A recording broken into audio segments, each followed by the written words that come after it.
Hello again, guys. We're the Alpha Strike, and today is another episode of Mikeneto's Brotherhood of Metaclicks, New Recruits Edition. Mikeneto. Thank you, Professor X. So we're back again for another recruit. So I'm just going to get right to it. Today I've chosen Justin Seyfert. He's seen quite a bit of play lately in the circuits, and for 40 points, you wouldn't think he's a whole lot to look at. 40 points with 0 damage. What's so good about this guy? Yes, what is so good about him? We mentioned him in the one of the review videos when we talked about Cameron Hodge. His big to-do is his attack power. You can give him a power action when he's adjacent to a sentinel. When he does, his sentinel may be given a move action as a free action, and then it may make a closer range combat attack. To elaborate on that, the trait is when building your force, choose a friendly character with a robot keyword. The chosen character is Justin Seyfert's sentinel.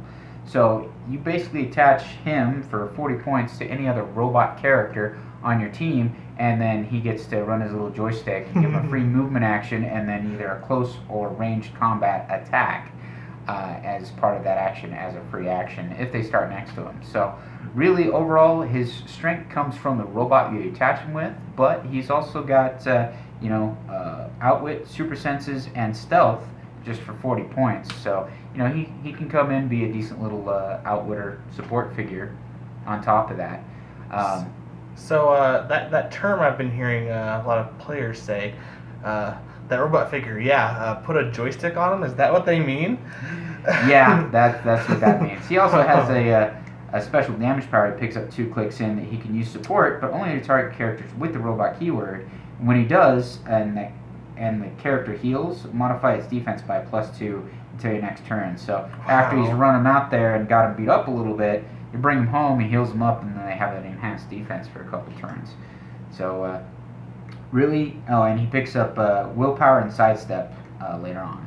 So overall, I consider meta because of what you can put him with, and you get free actions. So I'm classifying him in free stuff, and I guess that would be bigger, better, faster. Yeah. Because you're enhancing a figure, so in a way, I guess you can consider it wonderful toys too, because he's more of an accessory piece than an actual combat figure that's going to get in there and help you win the game.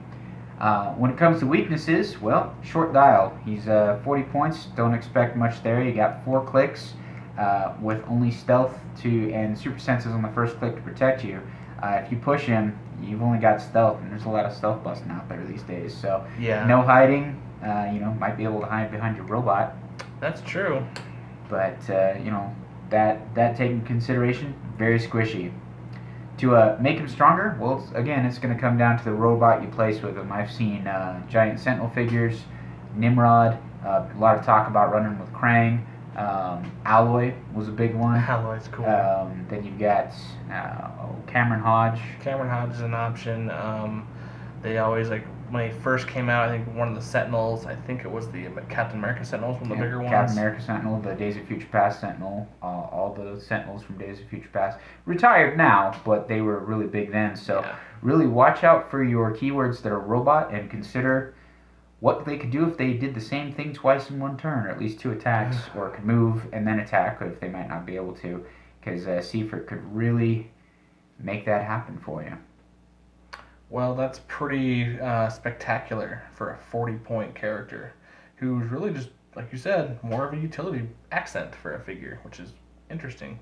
But he sees a lot of meta play because that free stuff, capability of having your gigantic robot out there with a good attack with 5+ damage, punching twice in the same turn with, giant reach or whatever, it could definitely make for some devastating impact in that game. Because they're going to move, carry him, and then move again as a power action, basically, right? Wow. And then he also, if you're running a big robot character using the round table or call-in cards with that, he's out there taking a hit, throws a call-in, brings him home, heals him up. So that's pretty cool. A lot of good strategy there. You can also make your ID card call-in pop that way, too. Exactly. Just like Eric did in the video with Spider-Man. Still about that. Anyway, so that wraps up our latest recruit, Justin Seyfert from Avengers Assemble, 40 points. Uncommon, collector's number 20. I consider him a meta figure. All right, guys. Well, we'll see you on the next one. And remember, strike first. And strike hard.